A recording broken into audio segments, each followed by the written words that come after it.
उत्तराखंड के चोपटा वैली में एक ऐसा पहाड़ जिसे पहाड़ों का भगवान कहा जाता है, the Lord of the peaks, विश्व का सबसे ऊंचाई पर स्थित शिव मंदिर तुंगनाथ महादेव, जिसकी कहानी के तार महाभारत से लेकर रामायण तक जुड़े हैं। ये कहानी है पंच केदारों की, प्रभु राम के प्रायश्चित की, कहानी माँ पार्वती के तप की, और कहानी है इंसान के जज्बे और हिम्मत के साथ 13,000 फीट पर भी जाने की। Join me for a track journey of faith and sweat, Chopta Tungnath Mahadev. वो देखो चौखंबा पीक्स, कितनी ज्यादा बर्फ है चारों तरफ।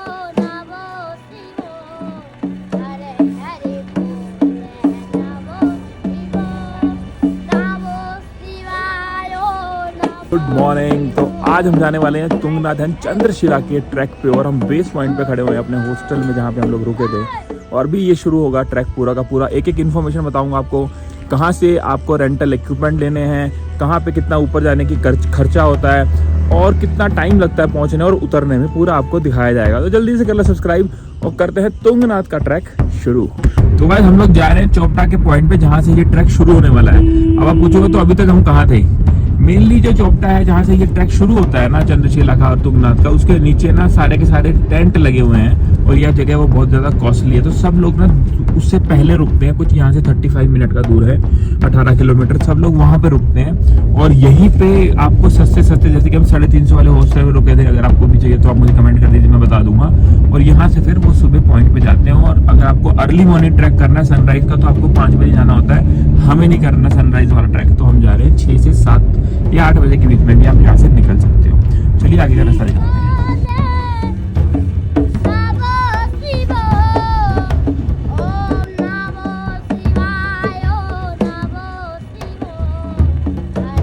आज एक कहानी सुनाता हूँ जिसे आप भी जी सकोगे, और हर डिटेल, हर कॉस्ट एंड हर ज़रूरी चीज़ जो आपको चाहिए इस कहानी में कवर करने की कोशिश करूँगा। ये कहानी है उत्तराखंड की एक ऐसी वैली की जहाँ आपको देखने के लिए मिलेंगे कुछ बेहद ही खूबसूरत हिमालयन विलेजेस एंड यूनिक से दिखने वाले लैंडस्केप और बड़े बड़े बर्फ से ढके पहाड़। आज की इस वर्चुअल जर्नी में मैं आपको लेकर चलूँगा तो स्विट्जरलैंड ऑफ इंडिया कहे जाने वाले चोपटा वैली में। इस सफर में हमारी मंजिल ही नहीं बल्कि रास्ते भी उतने ही ज्यादा सीनिक होने वाले हैं। हेलो जी, नमस्ते and welcome back to another video Tungnath Mahadev, जहां जाने के लिए आपको आना होगा उत्तराखंड की चोपटा वैली।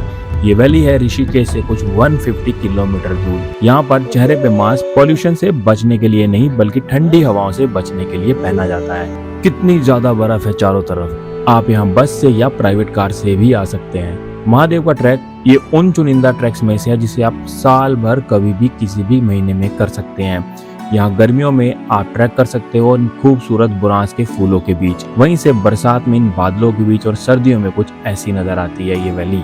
आज हम लोग आ गए हैं चोपटा में, एंड भाई लोग आप देख सकते हो कितनी ही ज्यादा बर्फ पड़ी हुई है यहाँ पे। तो ट्रैक स्टार्ट करने से पहले मैं आपको कुछ बातें बता देता हूँ। यहाँ डेजिग्नेटेड पार्किंग नहीं है, और आपको कार कुछ ऐसे पार्क करनी पड़ेगी अगर आप अपनी प्राइवेट कार से आ रहे हैं। ये पूरा एरिया है, ये पूरा चौक है, यहाँ से आपकी एंट्री होती है, और यहाँ सारा पार्किंग का एरिया है। और यहाँ शॉप से आपको ये सब चीज़ें मिल जाती हैं, जैसे कि आपको क्रैम्पॉन वगैरह चाहिए, डंडे वगैरह चाहिए, तो ये मिल जाते हैं। आपको खाना वाना खाना है तो आप यहाँ खाना पे खा सकते हैं। और उसके बाद यहाँ से एंट्री करके यहीं से एग्जिट है।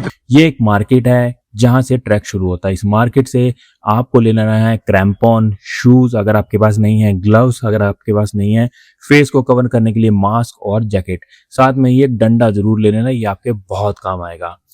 खाने के लिए आपको कुछ ना कुछ यहाँ से ले लेना है कि ऊपर कुछ ज़्यादा सामान नहीं मिलता है। साथ में दोस्तों, अगर आप ट्रैक पहली बार कर रहे हैं तो मैं आपको ज़रूर बोलूँगा आप ये ORS का घोल ज़रूर ले लेना। इसको आप पानी के साथ मिला के अपनी बोतल में ले जा सकते हैं। सच मानो आप मुझे बाद में दुआएं दोगे इस चीज़ के लिए। तो बोलो हर हर महादेव। व ट्रैक को शुरू करते हैं। शुरू कर रहे हैं अपना ट्रैक। आज यहाँ पे बहुत बढ़िया मौसम है। ऊपर कैसा है पता नहीं, लेकिन यहाँ पे बहुत अच्छा मौसम है। चलिए दिखाते हैं आपको ये पूरा ट्रैक, इसमें कहाँ पे रुकना है और कैसे नीचे उतरना है, और आपके में क्या क्या सामान होना चाहिए। 2 मिनट चलते ही आपके पास में आ जाएगा एंट्री पॉइंट, जहाँ पे आपको फीस देनी होगी 200 पर पर्सन। इसके लिए आपके साथ में एक ID कार्ड होना बहुत जरूरी है। यहाँ से हमने अपना ट्रैक शुरू किया और साथ में ही व्यू शुरू हो गए। बुरांस के फूल आपको यहाँ पे ऐसे दिखेंगे कि जैसे हर और फैले हुए हैं, और इस बुरांस से एक लोकल ड्रिंक भी बनता है जिसको डाइल्यूट करके पिया जाता है नींबू के रस के साथ में।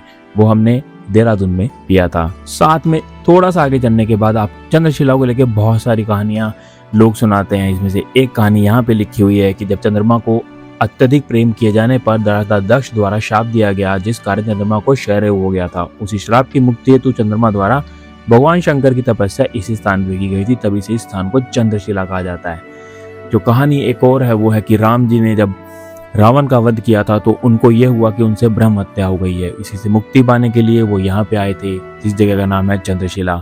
चंद्रशिला पे जिस शिला के ऊपर बैठ के उन्होंने तपस्या की और उसके बाद भगवान शिव ने उनको दर्शन दिए, उसे रावण शिला कहा जाता है, जो आज भी आप वहाँ पे देख सकते हैं। इसके साथ ही एक और कहानी भी कही जाती है कि माता पार्वती ने शिव को पाने के लिए यहाँ पे तपस्या की थी। कहानियाँ बहुत सारी हैं, लेकिन ये ट्रैक आपकी श्रद्धा और आपके विश्वास पे ही चलता है। तो चलिए आगे चल के आपको और ज़्यादा नज़ारे दिखाते हैं। दोस्तों यहाँ पे आपको बुरांस का जूस मिल जाएगा, जैसे मैंने नीचे बात करी थी। इसके अंदर आप नमक और नींबू डाल के ये लोग देते हैं आपको पीने के लिए, आपको ये जरूर से जरूर ट्राई करना चाहिए। दोस्तों आप यहाँ पे प्लास्टिक की बोतल लाना अलाउड नहीं है, तो अगर आप बोतल लेके आ रहे हैं तो अपने घर से एक बोतल लेके आए जिसके अंदर आप यहाँ पे पानी भर लें। ऊपर पहाड़ों के अंदर पानी आपको मिल जाएगा, वरना नीचे से 1 लीटर या 2 लीटर पानी लेके आपको चलना ही चाहिए। ये जो ट्रैक है कुछ 4 किलोमीटर का है। 4 किलोमीटर के बाद 1 किलोमीटर की ऊपर चढ़ाई है, जो कि आपको चंद्रशिला तक लेके जाती है। बहुत सारी जगहों पर आराम करने की जगह, तो हम लोग बैठ गए यहाँ पे और हमने किया थोड़ा सा आराम, क्योंकि मैं बहुत ही ज़्यादा थक गया था। कहने को तो चंद्रशिला का ट्रैक 4 किलोमीटर का, लेकिन कुछ देर में रास्ता काफ़ी स्टीप हो जाता है। भले ही बाकी ट्रैक्स के मुकाबले यहाँ टाइम आपको कम लगेगा, पर एफर्ट बहुत ज़्यादा लगाने पड़ेंगे। तुंगनाथ का अर्थ है पहाड़ों का स्वामी, यानी कि लॉर्ड ऑफ द पीस। अब जिस पहाड़ को पहाड़ों का राजा बोला जाता है, वहाँ पहुँचना इतना भी आसान तो नहीं होगा ना। वो जो नीचे दिख रहा है, हम लोग वहाँ से हमने स्टार्ट किया था और कितनी ऊपर हम आ गए हैं सडनली। और अब जहाँ बैठे हुए हैं तो इतना आनंद आ रहा है कि मैं आपको बता ही नहीं सकता। रास्ते में शिव भगवान जी से पहले पड़ता है गणेश जी का ये मंदिर। यहाँ ट्रैक शुरू करने पहले गणेश जी का नाम तो जरूर लेना चाहिए। जहाँ पे हमें गणेश जी ने दिए दर्शन, हमने उनका आशीर्वाद लिया और हम आगे चल पड़े। तो भाई यहाँ से कुछ 1 किलोमीटर के आसपास रह गया है। जब हम पिछली बार आए थे तो जल्दी पहुँच गए थे, इस बार थोड़ा लेट हो गए हैं। आपको पीछे बर्फ़ दिख रही होगी, यहाँ से बर्फ़ आनी स्टार्ट हो गई है। तो यहाँ से सीधी चढ़ाई आएगी और 1 किलोमीटर के ऊपर, और फिर तुंगनाथ आ जाएगा।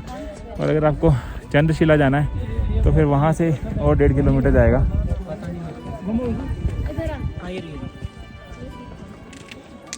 तो ये रास्ता जहाँ आपको दिख रहा है, पीछे आपको बर्फ़ दिख रही होगी, ये स्टार्ट हो चुका है। और अगर आपको चंद्रशिला जाना है तो आपके पास में क्रैम्पॉन होने बहुत ज़रूरी हैं। अगर आप नहीं लाए तो कोशिश करो वहाँ मत जाओ, क्योंकि वहाँ बहुत स्लिपरी होता है। चलो हम लोग ऊपर चलते हैं, राधे राधे बोल के पहुँच जाते हैं ऊपर। ऐसे ऐसे नज़ारे देखने को मिले कि देख के लगता था यहीं बैठ जाएँ पूरे दिन। लेकिन जब भी आप ट्रैक कर रहे हो तो आपको बैठना नहीं है, आपको चलते रहना है। और अगर आपको आराम भी करना है तो उस जगह पे खड़े रहें, बैठे नहीं। बैठने से आपका जो बॉडी है वो ठंडी हो जाती है और आपके जो जॉइंट्स हैं वो जाम होने लगते हैं। तो इस बात का आपको हमेशा ध्यान रखना है। कुछ ऐसे करके हम लोग थोड़ा ऊपर तक पहुंच गए, जहाँ पे थोड़ा सा हमने आराम किया, बुरांस का जूस पिया और अपने साथ लाए थे जो ओआरएस पिया। तो यहाँ पे हम लोग पहुँचने वाले हैं तुंगनाथ, बिल्कुल यहीं पे ऊपर है जहाँ पे आपको दिख रहा है, और उसके पीछे चंद्रशिला है जो आपको दिख रहा होगा बिल्कुल एंड में। तो दोस्तों नज़ारे बहुत ही ज़्यादा खूबसूरत हैं, और अगर आप भी यहाँ पे आना चाहते हैं तो जल्दी से कर लीजिए सब्सक्राइब। हम आपको हर इन्फॉर्मेशन देने वाले हैं कि यहाँ पहुँचने के लिए आपको कहाँ से स्टार्ट करना है, कैसे पहुँचना है, और कितना लंबा ये रूट है, कब कब आप आ सकते हैं, कब आपको बर्फ़ दिखेगी, और कब कब आप यहाँ का जो ट्रैक है वो बर्फ़ के विहीन हो जाता है। तो चलिए आपको तुंगनाथ आना या चंद्रशिला, इस वीडियो में सब जानकारी मिलेगी। अब हम पहुंच गए तुंगनाथ के मंदिर के बिल्कुल पास में। उससे पहले ये सारा एरिया जो है बर्फ़ से ढका हुआ है। यहाँ पे जो ताल है यहाँ पे पानी निकलता है, लेकिन इस वक्त ये बंद है। यहाँ से ऊपर जाने का रास्ता और मार्केटें सब बंद है, क्योंकि मंदिर बंद है। तो कोई भी मार्केट में दुकान खुली हुई आपको नहीं मिलेगी। अगर आपको भूख लगी है तो आपके साथ में जो खाना लाए हैं आपको उसी पे गुजारा करना पड़ेगा। तो वही लग तो रहा है तुंगनाथ टेम्पल है, यही है, लेकिन ये बंद है इस वक्त, तो यहाँ जा नहीं सकते हैं। ये मेरे ख्याल में खुलता है, बट यहाँ तक पहुँच गए, वही बड़ी बात है। तो यहाँ से अभी चंद्रशिला ऊपर जाने के लिए हम ट्राई करेंगे, देखते हैं वहाँ मौसम कैसा है। यहाँ से हम फाइनली पहुँच गए तुंगनाथ जी के मंदिर पे। ये टेंपल है, यहाँ पे बंद है अभी, क्या 30 अप्रैल को खुलेगा, और यहाँ तक पहुँच गए वही फाइनली। दोस्तों हम लोग यहाँ पे पहुँच गए हैं। बहुत ही खूबसूरत नज़ारा है और सामने दिख रहा है मंदिर बंद है, लेकिन श्रद्धा उतनी है, ऑरा उतना ही है, और भगवान का आशीर्वाद हमारे साथ में, ऐसा हमको लग रहा है।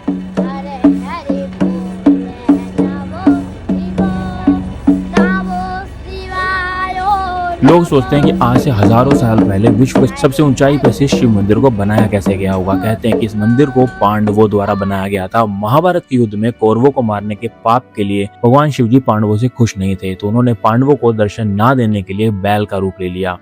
लेकिन फिर भी पांडवों ने उन्हें पहचान लिया। पांडवों की भक्ति से परेशान होकर बैल रूपी शिव के अंग 5 अलग अलग स्थानों में प्रकट हुए। पीठ केदारनाथ में, नाभिया मध्य भाग मधेश्वर में, भुजाएं और हृदय यानी कि आर्म्स एंड हार्ट तुंगनाथ में, मुख यानी कि मुंह रुद्रनाथ में और जटाएं यानी बाल कल्पेश्वर में।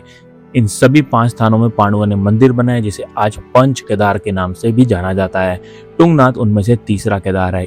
दर्शन करके आशीर्वाद लेके हम लोग चंद्रशिला के लिए निकल पड़े, जहाँ से है तो सिर्फ 1 किलोमीटर, लेकिन इतना स्टीप है कि आप उसको देख के हैरान हो जाएंगे। और साथ में अगर वहाँ बर्फ है तो वहाँ जाना नेक्स्ट टू इम्पॉसिबल हो जाता है। और आज सडनली मौसम खराब हो गया है और ऊपर चढ़ने में बहुत ज़्यादा परेशानी हो रही है। इसी के लिए हम लाए थे क्रैम्पॉन, जो हमने अपने जूतों में लगा लिए हैं, और यहाँ से अब हम बर्फ पे चढ़ना स्टार्ट करेंगे। तो आज हम लोग बहुत ही ऐसे स्टीप जगह पे पहुँच गए हैं दोनों। ये भी दिख रहे हैं पीछे, जहाँ पे ना आगे चलना बहुत मुश्किल है और यहाँ सांस भी नहीं आ रहा है। तो आज आपको जो ऊपर पीछे दिख रहा है, हमको वहाँ पे जाना है। थोड़ा सा रह गया, लेकिन यहाँ से थोड़ा सा मौसम एकदम से ख़राब होना शुरू हो गया, हमको चलना चाहिए। सडनली मौसम ना यहाँ पे ख़राब हो गया, पीछे आपको दिख ही रहा होगा। तो यहाँ पे शायद स्नोफॉल हो सकता है, या तो हमको ऊपर जाना है या तो हमको नीचे जाना है, क्योंकि नीचे जाने का रास्ता यहाँ से है और अगर स्नोफॉल होगा तो रास्ता बंद हो सकता है। पहले ऑलरेडी भीड़ है, तो हम बहुत जल्दी से डिसाइड करेंगे और देखते हैं क्या करते हैं, बताते हैं आपको। इतना ज़्यादा भयंकर मौसम हो गया, सडनली हवाएं चलने लगी, लगा हम ऊपर पहुंच ही नहीं पाएंगे। हमने भी हिम्मत छोड़ दी थी, क्योंकि ऊपर का जगह दिख ही नहीं रही थी। यहाँ से हमने उड़ाया अपना ड्रोन देखने के लिए ऊपर मौसम कैसा है, लेकिन ड्रोन भी वहाँ तक पहुँच नहीं पाया, क्योंकि सडनली मौसम बहुत ज़्यादा ख़राब हो गया था। लोग नीचे उतरने लगे, स्नोफॉल होने लगी और लोगों ने बोला कि आप भी नीचे उतर जाओ। लेकिन हम लोग वहाँ बहुत देर तक खड़े रहे और हमने सोचा कि हम लोग ऊपर जाके ही रहेंगे। लेकिन कहते हैं कि अगर भगवान ने आपको नहीं ऊपर लाने के लिए बुलाया तो आप नहीं आ सकते हैं। मौसम सडनली बहुत ज़्यादा ख़राब हो गया और हमने भी सेफ्टी को ध्यान में रखते हुए सोचा कि नीचे की तरफ चलते हैं। थोड़ा सा नीचे आके हम लोग वहाँ पे 1 घंटा बैठे रहे।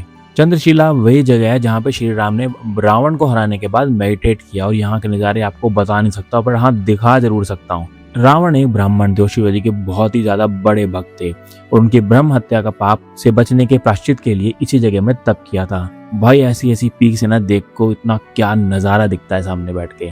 और थोड़ी ही देर में यहाँ पे मौसम इतना ज़्यादा ख़राब हो गया कि सब लोग नीचे उतर गए और हमको भी ऐसा ही लगा, हमको भी नीचे उतरना चाहिए। लगता है इस बार हम लोग चंद्रशिला नहीं जा पाएंगे, लेकिन कोई बात नहीं दोस्तों, हम लोग दोबारा आएंगे जब हमको महादेव जी बुलाएंगे, क्योंकि किसी की इच्छा के विरुद्ध हम ऊपर नहीं जा सकते। मौसम सडनली ख़राब होने लगा, लोग नीचे उतरने लगे, तो हम भी उनके साथ में नीचे आ गए। लेकिन मैं आपको नज़ारे दिखाता हूँ जो हमने यहाँ पे देखे, और उसके साथ में ही हमने 360 डिग्री के व्यूज़ देखे जो तुंगनाथ टेम्पल के साथ में ही है। ऊपर का नज़ारा अभी भी कुछ खतरनाक दिख रहा था और रास्ता बंद कर दिया गया था ऊपर जाने के लिए। कुछ लोग ऊपर से नीचे उतर रहे थे और उसके साथ में ही हमने यहाँ पे गुजारा अपना आफ्टरनून का टाइम, हमने एंजॉय किया। दोस्तों अगर आपको ये वीडियो बहुत प्यारा लगा हो तो मैं आपको बता दूं, उत्तराखंड को यूं ही देवभूमि नहीं कहा जा सकता। महाभारत से लेकर रामायण तक का इतिहास यहाँ जुड़ा हुआ है और ऐसे एक इतिहास को लेकर हम अगले वीडियो में आपसे मिलेंगे। तो अगर आपके कोई भी कमेंट हो तो ज़रूर यहाँ पे शेयर कर लेना और मैं उन कमेंट का जवाब दे दूंगा। तो करके ट्रैक वापस आ रहे हैं नीचे, बहुत ही खतरनाक सडनली मौसम चेंज हो गया। मैं पीछे आपको दिखाऊंगी, जो आपको सारी स्नो दिख रही है ना, ये सब नई स्नो है, अभी अभी हुई थोड़ी देर पहले। एकदम से सारा पीछे कोहरा जो दिख रहा है, बहुत ही सडनली मौसम यहाँ पे चेंज हो जाता है और हुआ भी। उसके बाद में हम लोग अभी नीचे की तरफ जा रहे हैं और अभी मौसम थोड़ा ठीक ठाक हो गया, लेकिन यहाँ सर्दी बहुत है। स्पाइक्स के बिना आप यहाँ मत आना, थर्मल के बिना मत आना, यूवी रेस के लिए चश्मा बहुत बढ़िया लेके आना। तो भाई ये सब चीज़ें जरूर होनी चाहिए अगर आप यहाँ पे आ रहे हैं तो। गाइस हो गया फाइनली ये ट्रैक यहाँ पे ख़त्म। जैसा कि मैंने आपको बताया था, हमने शुरू किया था कुछ आप बोल सकते हो 10 बजे के आसपास, 10 भी नहीं 11 बजे के आसपास शुरू किया था और अभी 5 बज रहे हैं। इतना टाइम आपको आने जाने में लगेगा और अगर आपको अच्छे नज़ारे देखने हैं, सनराइज़ देखना, तो आपको सुबह आना चाहिए 2:30 बजे के आसपास। थोड़ी सी मार्केट दिखाएंगे और फिर ब्लॉग को यहाँ पे हम एंड करेंगे। सब्सक्राइब जरूर कर लेना, अगले ब्लॉग में मिलते हैं। एनर्जी वैसे हमारी ड्रेन है तो आपको लग रहा होगा। ठीक है गाइस, चलो मिलते हैं अगले ब्लॉग में।